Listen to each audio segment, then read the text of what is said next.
ใดที่มันเป็นความดีหรือเฮ็ดให้เฮามีความสงบมีความสบายใจก็สั่งสมไปสั่งสมเพื่อสะสางสั่งสมเพื่อปล่อยวางเรียกว่าสั่งสมบุญสั่งสมความสงบนั่นแหละบุญก็เลยแต่เฮาบ่เริ่มต้นไผสิเริ่มต้นให้เฮาเหมือนกับคนที่บ่มีอุปนิสัยได้บวชถ้าบ่เริ่มบวชมันก็สิห่างออกจากหนทางแห่งความพ้นทุกข์เรื่อยๆเลยถ้าเริ่มต้นได้แล้วเป็นก้าวที่กล้าผู้ใดก็มีเริ่มต้นเบิดได้คือในสมัยภาษาลิบุตรพระโมคคัลลาจังซี่เพิ่นสำเร็จแล้วเพิ่นก็อัปปทานจิตมันประวัติตรึงลำพึงถึงความหลังเมื่อเพิ่นปล่อยบ้างอุปาทานได้ทั้งเบิดแล้วเพิ่นก็อปทานอปทานเว้าในสิ่งที่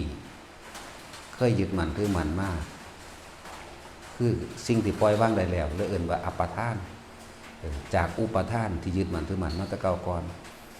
เฮาได้สำเร็จซึ่งวิชา3ซึ่งอภิญญา6ตลอดทั้งปฏิสัมภิทาเฮาได้เริ่มต้นมาจากไสนอเนี่ยเพิ่นก็ไล่ขึ้นหลังไป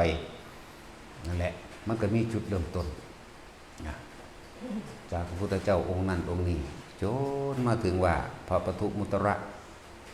ได้พุทธพยากรณ์ให้แก่เราว่าเธอจะสำเร็จเป็นสาวกเบื้องขวามั่งเบื้องซ้ายมั่งเหมือนกันกับพระอานนท์มีความปรารถนาเริ่มต้นเห็นมันเริ่มต้นปรารถนาในความอยากเป็นเหมือนดุจดังว่าพระสุมาณะเป็นอุปถากผู้เลิศในทางอุปถากของพระพุทธเจ้าปทุมมุตระเฮ็ดทุกวิธีทางเพื่อจะได้ทำบุญกับพระพุทธเจ้าขนาดพุทธเจ้าปทุมมุตระนั้นเป็นพี่ชายแท้ๆของพระอานนท์ในสมัยนั่นแหละพระอานนท์ในสมัยนั้นก็ชื่อว่าสุมาณะเหมือนกันเป็นพระพุทธเจ้าเว้ากล่าวยกย่องพระสุมาณะเป็นพุทธอุปถากเกิดความอยากเป็นมั่งนั่นจนได้โอกาสได้เฮ็ดนั่นแหละสมัยนั้นพอเพิ่นหวงคือยังเด้หวงพระพุทธเจ้าว่าให้ผู้ใดมาทำบุญนำเด็ดขาดจนเกิดกบฏชายแดนพระสุมาณะหรือสุมาณราชกุมารคือพระอานนท์นี่แหละไปทำการลบชนะแล้วพ่อก็ให้พรให้พรว่าพวกเจ้าปรารถนาหยังพวกเจ้าจงขอมาหรือว่าขอได้ทำบุญกับพระพุทธเจ้าตลอดเนื่องได้บ่ได้ขนาดนั้นเด้ก็ขอลดหย่อนลงมาจนถึงว่าอนุญาตให้เฮ็ดได้แค่3 เดือนเฮ็ดเต็มที่เลยใน3 เดือนหมายถึงว่าอุปถากอุปถัมภ์ฟังธรรมอุปถากฟังธรรมดูแลหมู่ภิกษุเป็นแสนคนเด้บ่ได้น้อยเด้ดูแลเบิดทุกอย่างแต่จังว่าตั้งว่าที่ข้าพเจ้านี่ได้กระทำบำรุงหมู่ภิกษุสงฆ์ตลอดทั้งพระศาสดาเป็นประธานบ่ได้ปรารถนาอันใดเลยปรารถนาอย่างเดียวขอให้เป็นดุจดังว่าพระสุมาณะอันเป็นพุทธอุปถากของพระศาสดาเถิดพระเจ้านิ่งอยู่นิดนึงก็ระลึกเบิ่งแล้วเธอสิสมความปรารถนาในศาสดาของพระสมณะโคดมนะไปหันเห็นต่อจากนี้ไปอีก91กับว่าไปนั่นแหละยิ่งก็มีมากกว่านั้นนั่นแหละเพียงแต่ว่าเฮามาย่นย่อเอาว่าเหมือนกับเริ่มต้นใหม่ตลอดพวกเฮาก็ดีนะเฮ็ดให้เหมือนกับเริ่มต้นใหม่เพิ่นเกิดกับพระพุทธเจ้าองค์นั้นมาเรื่อยๆก็ได้รับการยืนยันมาตลอดจากพระพุทธเจ้าองค์ต่อไปจนมาถึงพระกัสสปะก็ได้รับการยืนยันแหละจังว่าเฮาสั่งสมไปเรื่อยแต่เฮาบ่เริ่มต้นในการสั่งสมหรอกมันมีแต่สิห่างออกจากหนทางอันนี้หนทางแห่งการดับทุกข์จากการเกิดหนทางแห่ง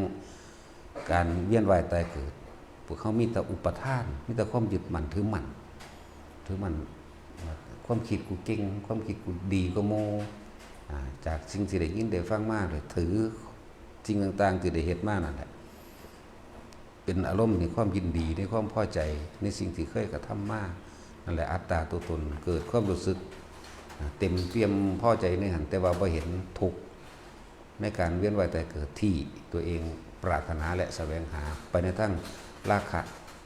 รูปรสกลิ่นเสียงนั่นเองพวกเขาบ่เห็นโทษว่าสร้างสมคนที่บ่เคยบวชในศาสตร์นี้ก็ลองบวชเบิ่งดูในศาสตร์นี้แต่เขาบ่สร้างสมเขาสิไปสร้างสมไปเฮ็ดตอนใดถ้าคำว่าพร้อมก่อนบ่มีทางเด้อคำว่าพร้อมสมบูรณ์มันพร้อมเบิดทุกอย่างบ่มีคำว่าพร้อมมีแต่กระชากใส่กันเลยมีแต่เริ่มต้นมีแต่คำว่าฝืนมีแต่คำว่าขัดมีแค่คำว่าแย่งออกจากกองกิเลสตัณหาไปแย่งแล้วก็มาอดแล้วก็มาทนแล้วก็มาฝืนไปยังน้อยๆก็สัก3 เดือน4 เดือนแน่นั่นแหละก็เป็นเริ่มต้นเน้นนะโมนะคือจังมันมาเริ่มต้นนั่นแหละมันบ่ไปขากบขาเขียดกับปูกับปลายิ่งกิ่งก้าขี่กระปอมทั้งใดเด้นั่นมันบ่ได้ไปเฮ็ดบาปทั้งใดเด้มันก็เล่นอยู่ตะมันของมันเองนั่นแหละคือการสั่งสมเด้อจากนี้มันไปทุมันไปตามป่าตามเขาไปทุดงจาริกไปทัวไปเมื่ออายุหลายขึ้นมีความไวแกงกล้าหลายหูเห็นนั่นนี่ว่านั่นแหละสั่งสมประสบการณ์แล้วก็สิไปมาจนสุดแล้วพ่อบานทิ่มเบิดบ่มีจิตใจอยากไปมาละมันอยู่เพราะว่ามันเห็นเพราะว่ามันรู้ในอนิจจังรู้ในอนัตตาในนะโมนไปตะหน่อยหน่อยเพราะว่าเขาสั่งสมพวกเข้าบ่แม่นว่าสิมาหอนเอายอดมันเลยเด้เหมือนกันกับเฮา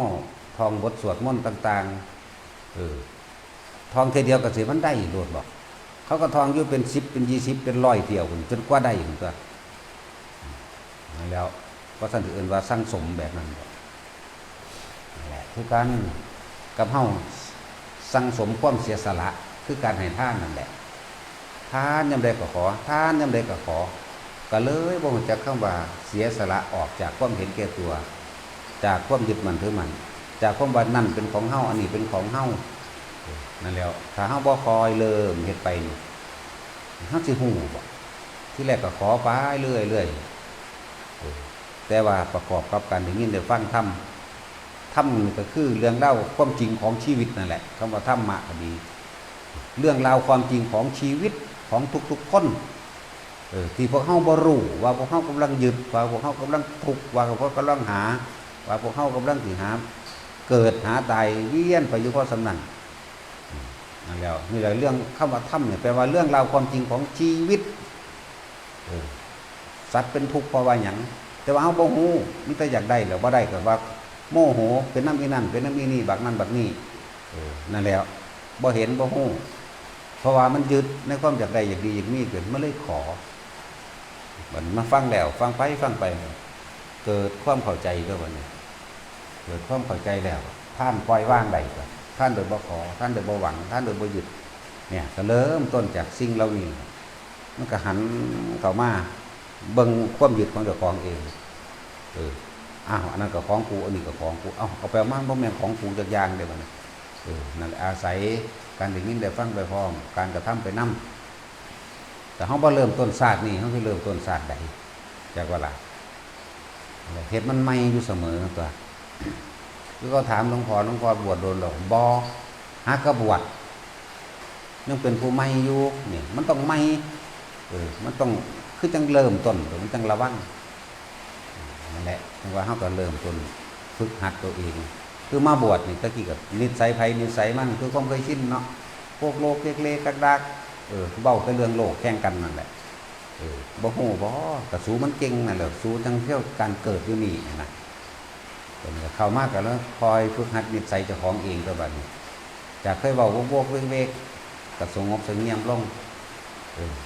จากเคยทำตามอำเภอใจความคิดก็ถูกห้ามความผิดหยุดความคิดให้มาคิดในเรื่องที่มันดีที่มันเป็นบุญเป็นกุศลไปตัวบัดนี้ซั่นแล้ว ค่อยขนาบกันอยู่เรื่อยนี่ก็เพื่อว่าให้ละนิสัยเก่าความเคยชินเพราะว่าเฮาบ่รู้เรื่องเล่าวชีวิตประสบการณ์จริงของเฮาเที่ยวเวียนว่ายแต่เกิดมานานแล้วว่าธรรมนี่คือเรื่องเล่าความจริงของทุกชีวิตนี่แหละที่เกิดที่แก่ที่เจ็บที่ตายถ้าบ่ว่างตัณหาและอุปาทานก็เวียนว่ายแต่เกิดเกิดแก่เจ็บตายตายเจ็บแก่เกิดเฉพาะสำนี้แล้วหมุนไปหมุนมาหลายภพหลายชาติหาประมาณบ่ได้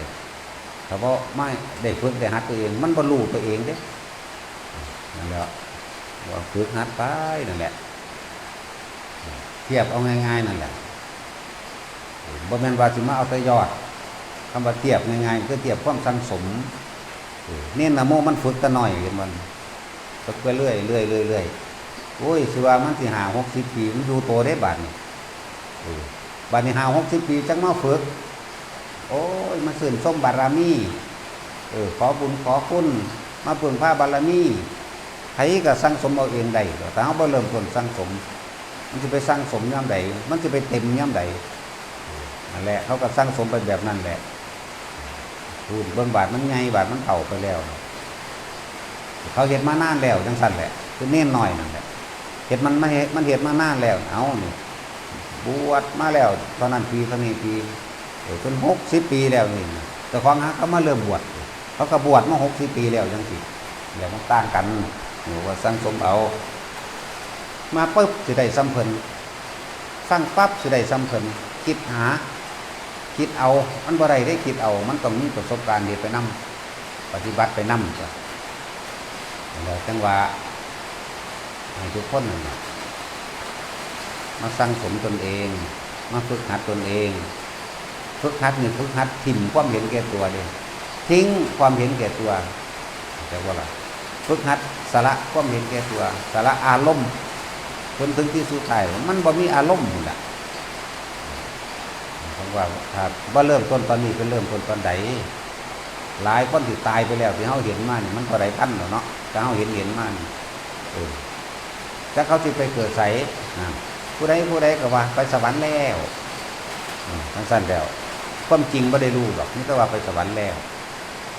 ลักงัวลักควายลักเป็ดลักไก่ขาเป็ดขาไก่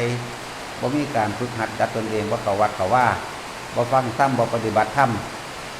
มันสิไปสวรรค์หม่องใดคนนั้นบ่เป็นหลักของไผจักเทื่อก็สร้างเด้อแต่ว่าโลกเขาสิสรรเสริญว่าดีเขาก็เฮ็ดตะไห้ตะหน้าหาอยู่หากินน้ำไห้น้ำหน้าหาของปงของปลาขายซั่นจังซี่จนเฒ่าตายเราเป็นคนดีเด้อซั่นมันสิดีซำใดเราบ่เคยเบียดเบียนคนบ่หลักของคนเด้เราบ่เว้าพื้นไผเราบ่สนใจไผเราไปตะไห้ตะหน้าเล่ามันตายแล้วเราไปสวรรค์กันจ้างมันจะไปสวรรค์อยู่บ่มันมีทางนั่นแล้วขนาดนั้นแหละหรือทั้งว่าสั่งสมกับมันในทางสัมมาทิฏฐิแต่มันมีเริ่มต้นแรกคือสัมมาทิฏฐิแปลว่าเห็นตามความเป็นจริงว่าธรรมะนี่แปลว่าประสบการณ์จริงในชีวิตจริงของเฮาเรื่องราวความจริงของชีวิตสรรพสัตว์สรรพสัตว์เวียนว่ายแต่เกิดก็เพราะว่าตัณหาและอุปาทานหมดความเวียนว่ายแต่เกิดเพราะเบิดความเห็นแก่ตัวเบิดตัณหาอุปาทานยุดตัณหาอุปาทาน